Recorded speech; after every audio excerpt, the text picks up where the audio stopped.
இன்றைய வேளாண் தொழில்நுட்ப பகுதியில் மீன் வளர்ப்பில் நீர்த்தர ஆய்வின் அவசியம் குறித்து திருவள்ளூர் மாவட்டம் பொன்னேரி டாக்டர் எம்ஜிஆர் மீன்வள கல்லூரி மற்றும் ஆராய்ச்சி நிலைய நீர்வாழ் சுற்றுச்சூழல் மேலாண்மை துறையின் உதவி பேராசிரியர் முனைவர் எஸ் அருணா அவர்கள் தரும் தகவல்கள்.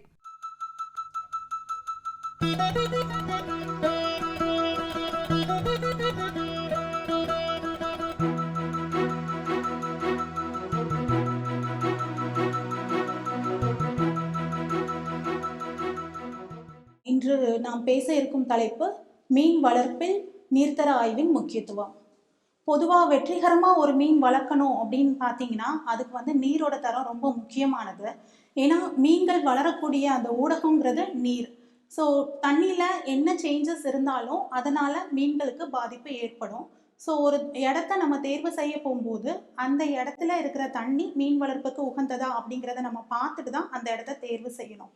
அதே போல் வளர்ப்பு காலங்களிலையும் அதோட நீரின் தரம் மாறுபடுறதுக்கு ஏற்ற மாதிரி மீன்கள் அதுக்கேற்ற மாதிரி அதை தகவமைச்சிட்டு இருக்கும். அதனால் அதுக்கு ஸ்ட்ரெஸ் ஏற்பட வாய்ப்பு உள்ளது. அப்படி தரம் கெடுவதால் மீன்கள் ஸ்ட்ரெஸ் ஆச்சுன்னா அதில் இருக்கிற நோய் கிருமிகளோட ஆதிக்கம் பெருகி அதனால் நோய்வாய்ப்படுறதுக்கு வாய்ப்பு இருக்குது. அதனால் மீன் வளத்தை பொறுத்த வரைக்கும் prevention is better then cure, அதாவது வருமுன் காப்பதே சிறந்தது அப்படிங்கிற மாதிரி நோய் வருவதற்கு முன்னாடியே நம்ம தண்ணியோட தரத்தை அறிஞ்சு அதை மேலாண்மை செய்வது அவசியம். அதனால என்னென்ன பேராமீட்டர்ஸ்லாம் நம்ம பார்க்கணும் அப்படிங்கிறத பற்றி தான் இன்னைக்கு நம்ம பார்க்க போகிறோம். பொதுவாக ஒரு இடத்த நம்ம தேர்வு செய்கிறோம் அப்படின்னா அந்த இடத்துல இருக்கிற தண்ணி அதோட pH அப்படிம்போம். அது அமில காரத்தன்மைன்னு சொல்லுவாங்க. அப்புறம் தண்ணியோட கடினத்தன்மை, காரத்தன்மை, அம்மோனியா, இரும்பு, இதை எல்லாமே நம்ம பார்த்துட்டு அந்த தண்ணி உகந்ததா அப்படிங்கிறத பார்க்கணும். பொதுவாக pH பொறுத்த வரைக்கும் நமக்கு 7 வரைக்கும் இருக்கிற தண்ணி நமக்கு உகந்தது. அதாவது 6.5 7.5 வரைக்கும் இருக்கிற தண்ணியை நம்ம எடுத்துக்கலாம். இது காரத்தன்மை அப்படின்னு பார்த்தீங்கன்னா 60 300 ppm வரைக்கும் இருக்கிற தண்ணியை தான் நம்ம எடுக்க முடியும். கடினத்தன்மையை பொறுத்த வரைக்கும் 40 200 ppm இருக்கிற தண்ணி மீன் வளர்ப்புக்கு ரொம்ப உகந்தது. கொஞ்சம் அதிகமாக இருந்தாலும் மீன்கள் வளர்ச்சி அடையும். நம்ம 1000 ppm வரைக்கும் இருந்தால் கூட மீன்கள் வளர்ப்பை நம்ம அதில் மேற்கொள்ளலாம். அதனால மீன்களுக்கு பெருசாக பாதிப்புகள் ஏற்படாது. இதே நேரத்தில் நம்ம தண்ணியில் இருக்கிற அமோனியா அளவு 1 ppm விட குறைவாக தான் இருக்கணும். ஏன்னா 1 ppm மேலே போச்சுன்னா அதனால மீன்களுக்கு பாதிப்பு ஏற்பட சான்சஸ் இருக்குது. அடுத்து பார்த்தீங்கன்னா தண்ணியில் இருக்கிற இரும்போட அளவு, கரைந்துள்ள இரும்பு 0.3 ppm விட ஜாஸ்தி இருந்துச்சுன்னா கண்டிப்பாக அதில் மீன்கள் பிழைப்பு திறன் பாதிக்கப்பட்டு நம்ம ஸ்டாக் பண்ணுற மீன்கள் எல்லாமே சாகிறதுக்கு சான்சஸ் இருக்குது. ஸோ இந்த பேராமீட்டர்ஸ்லாம் நான் சொன்ன அளவுக்குள்ளே இருக்குதா அப்படின்னு பார்த்து தான் ஒரு இடத்த தேர்வு செய்யணும். அப்படி இல்லாமல் இந்த லெவலில் இல்லாமல் இருக்கிற தண்ணியை நம்ம தேர்வு செய்ய போகும்போது நம்ம மீன் வளர்த்தோம் அப்படின்னா அதில் நமக்கு பிழைப்பு திறன், அதாவது சர்வைவல் ரேட் கம்மியாகிறதுக்கு சான்சஸ் இருக்குது. இல்லைன்னா வளர்ச்சி இல்லாமல் போகும். நாங்கள் ஃபீட் போட்டுகிட்டே இருக்கோம் ஆனால் வளர்ச்சி இல்லை அப்படிலாம் மேஜராக பார்த்தோன்னா இதெல்லாம் அல்கல்டி இந்த லெவலில் இல்லாமல் இருந்தால் இந்த பிரச்சனைகள்லாம் வர சான்சஸ் இருக்குது. ஸோ நம்ம ஒரு இடத்த தேர்வு செய்ய போகும்போது இந்த பேராமீட்டர்ஸ் எல்லாமே நம்ம லேபில் கொடுத்து அனலைஸ் பண்ணிவிட்டு அதுக்கேற்ற மாதிரி நம்ம ரிப்போர்ட் இருந்தால் மட்டும் அந்த இடத்துல நம்ம மீன் வளர்ப்பை ப்ரொசீட் பண்ணலாம். இதே போல் அடுத்து வளர்காலங்களில் என்னென்ன பேராமீட்டர்ஸ் நம்ம கண்டினியூஸாக செக் பண்ணணும் அப்படின்னு பார்த்தீங்கன்னா முக்கியமாக தண்ணியில் பார்க்க வேண்டியது pH. இப்போ pH அப்படிங்கிறது தண்ணியோட அமிலகாரத்தன்மை.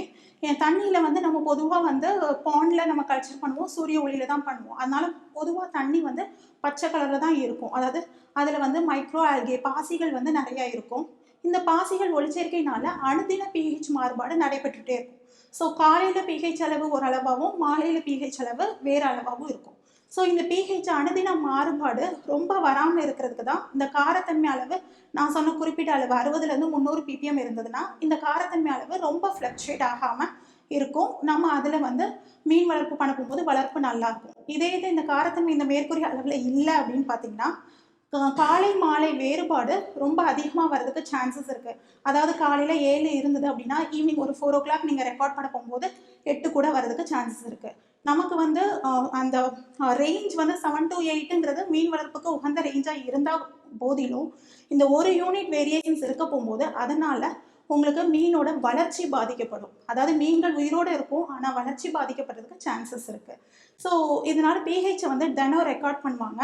இறால் வளர்ப்புலாம் இதை ரொம்ப முக்கியமாக இந்த pH தினசரி மாறுபாடை கவனிக்கணும். அடுத்தது பார்த்தீங்கன்னா அமோனியா.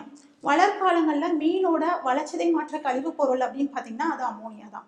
இந்த அமோனியா என்ன ஆகும் அப்படின்னு பார்த்தீங்கன்னா, தண்ணியில் அதிகமாக ஆக போகும்போது மீன்களோட அதோட கழிவு அமோனியா வந்து அதோட செவில்கள் வழியாக வெளியேற்ற முடியாமல் போகிறதுனால அமோனியா தேக்கம் மீன்களில் ஏற்பட்டு அதனால மீன்கள் இறக்குறதுக்கு வாய்ப்பு இருக்குது.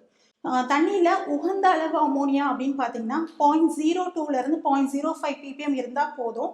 ஆனால் இப்போ நமக்கு வந்து அதிகமாக வளர்ற காரணத்தினால வெளியேற காரணத்தினால தண்ணியில் மீன் வளர்ப்பில் 1 ppm மேலே போச்சுன்னா மீன்கள் இறக்கிறதுக்கு சான்ஸ் இருக்குது. இதே இறால்கள்னு பார்த்தீங்கன்னா 0.1 ppmக்கு அதிகமாக ஆகும்போதே அந்த இறால்கள் இறந்துடும்.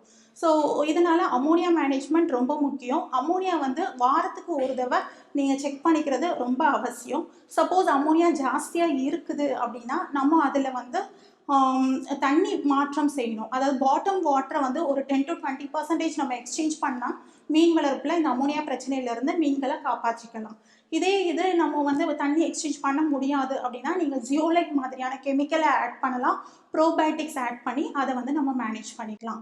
அடுத்து முக்கியமான ஒன்று வந்து தண்ணியில் உயிர்வளியோட அளவு அதிகமாக இருக்கணும். அதாவது 3 ppm விட அதிகமாக இருந்தால் மட்டுமே மீன்கள் வந்து என்ன பிரச்சனை இருந்தாலும் அதால் சர்வைவ் ஆக முடியும். எக்ஸாம்பிள், இப்போ அமோனியா ஜாஸ்தி இருந்தால் கூட தண்ணியில் உயிர்வளியோட அளவு அதிகமாக இருக்கிற பட்சத்தில் அதால் தாக்கு பிடிக்க முடியும். இதே இது அமோனியா அளவு அதிகமாக இருக்கிற நேரத்தில் உயிர்வளியும் இந்த 3 ppm விட குறைய ஆரம்பிச்சிச்சு அப்படின்னு பார்த்தீங்கன்னா அதனால் மீன்களுக்கு நிறைய பாதிப்புகள் உடனடியாக ஏற்பட வாய்ப்பு உண்டு.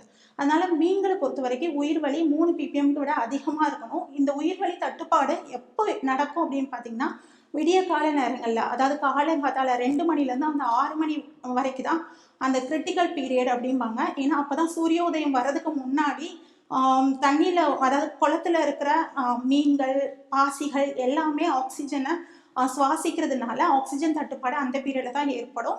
அதனால அந்த பீரியடில் நம்ம ரொம்ப கேர்ஃபுல்லாக இருக்கணும். சப்போஸ் ஆக்சிஜன் தட்டுப்பாடு ஏற்படுது அப்படிங்கிறத நம்ம எப்படி கண்டுபிடிக்கலாம் அப்படின்னு பார்த்தீங்கன்னா, மீன்கள் எல்லாமே மேலே வந்து மேய ஆரம்பிக்கும். அதாவது வளிமண்டலத்தில் காற்றை எடுத்து குமிழ் போல் மேலே வந்து உங்களுக்கு வாட்டர் சர்ஃபேஸில் தெரியும். அப்படின்னா ஆக்சிஜன் தட்டுப்பாடு இருக்குதுன்னு அர்த்தம். இந்த மாதிரி நேரங்களில் மீன் வளர்ப்போர் வாட்டர் எக்ஸ்சேஞ்ச் பண்ணலாம், புதுசாக தண்ணியை பம்ப் பண்ணி அப்போது தண்ணியில் ஆக்சிஜன் அளவை வந்து நம்ம அதிகப்படுத்த முடியும். இதே இது இறால் பணியாளர்கள் அந்த மாதிரிலாம் இருக்கிறவங்க ஏரைட்டர்ஸ் யூஸ் பண்ணுவாங்க. அதனால் தண்ணியில் இருக்கிற ஆக்சிஜன் அளவை அதிகப்படுத்துகிறாங்க. இது போக அடுத்ததான் நம்ம தண்ணியில் பார்க்க வேண்டியது நைட்ரைட். இப்போது அமோனியா பிரச்சனைனால மீன்கள் சாகும் அப்படின்னு, ஆனால் இந்த மீன்கள் சாகிறது பார்த்திங்கன்னா 1 வாரம் அந்த மாதிரி கூட அமோனியா வந்து 1 ppm அளவுக்கு இருந்தால் கூட மீன்கள் தாக்கு பிடிக்கும். ஒரு நாளைக்கு 5 மீன் 10 மீன் அந்த மாதிரி இறந்துட்டு வரும். இதே இது நமக்கு அமோனியா லெவலை நம்ம கண்ட்ரோல் பண்ணாமல் விட்டுட்டோம் அப்படின்னா அடுத்த லெவல் நைட்ரைட் அதிகமாகும் தண்ணியில். அந்த நைட்ரைட் அதிகமாச்சுன்னா அது 0.01 ppm இருந்தாலே அது வந்து மீன்களுக்கு ஆபத்து. அதனால் அதுங்க இறக்குறதுக்கு ஃபுல் மார்ட்டாலிட்டி, அதாவது குளத்தில் இருக்கிற எல்லா மீன்களும் இறக்குறதுக்கு வாய்ப்பு உள்ளது. இப்போ நைட்ரைட் ப்ராப்ளம் வராமல் இருக்கிறதுக்கு நம்ம அமோனியா ஸ்டேஜ்லேயே கண்ட்ரோல் பண்ணுறதுக்காக தான் நம்ம ஒரு வாரத்துக்கு ஒரு தடவை தண்ணியை டெஸ்ட் பண்ணணும் அப்படின்னு நம்ம சொல்கிறோம். நைட்ரைட்டை பொறுத்த வரைக்கும் அதிகமாக இருந்துச்சுன்னா இதுக்கு ப்ரோபயோட்டிக் பயன்படுத்தலாம், இதுக்கு வாட்டர் எக்ஸ்சேஞ்ச் பண்ணலாம். தண்ணியில் வந்து குளோரைடு அளவை 5 ppm உயர்த்துவதன் மூலம் இந்த நைட்ரைட் அளவை கட்டுப்படுத்தலாம்.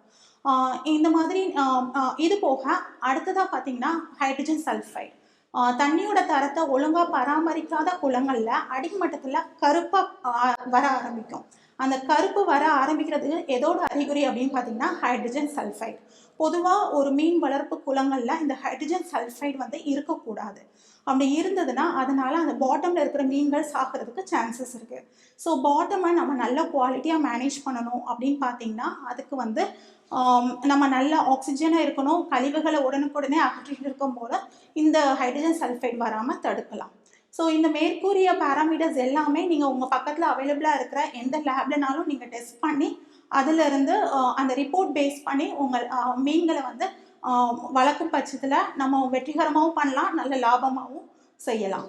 மேலும் விவரங்கள் பெற முனைவர் எஸ். அருணா அவர்களை 09884049570 என்ற கைபேசி எண்ணில் தொடர்பு கொள்ளலாம்.